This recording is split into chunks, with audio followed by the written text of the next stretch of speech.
C'est donc dans la matinée qu'un avion français avec à son bord une équipe médicale d'une vingtaine de personnes doit atterrir à Wuhan. Retour prévu demain après-midi pour les 200 premiers Français rapatriés, alors qu'un 5e cas est déclaré sur le sol français. Il s'agit de la fille d'un touriste chinois, lui-même hospitalisé depuis le début de la semaine. Alors à Niort, l'Intermutuelle Assistance a déclenché sa cellule de crise depuis jeudi dernier, une semaine tout juste. Karima, en fait, fournit aussi de l'assistance médicale à distance, une cinquantaine de dossiers déjà traités et a priori parmi eux, pas de malades. Mais voilà, l'entreprise de Sévrienne continue de faire des téléconsultations. C'est ce qu'explique Régis Garrigue, médecin, directeur médical chez IMAR. On le fait au téléphone, on le fait en chat et par mail et on le fait aussi en vidéo.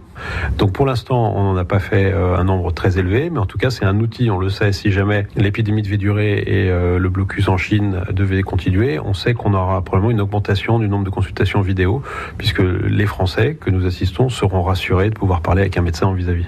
On peut faire un diagnostic à distance sur aujourd'hui ce qui serait des symptômes qui pourraient faire penser que c'est un coronavirus pour des gens qui sont dans une zone à risque. Quelqu'un qui a de la fièvre, quelqu'un qui tousse ou qui est essoufflé, en étant en Chine, à Wuhan ou ailleurs en Chine, est proche effectivement de foyers de contamination, ce sont des éléments qui vont nous faire penser que cette personne va pouvoir soit, s'il est en bon état général, pouvoir monitorer chez lui, donc suivre tous les jours sa température, ou se rendre dans un hôpital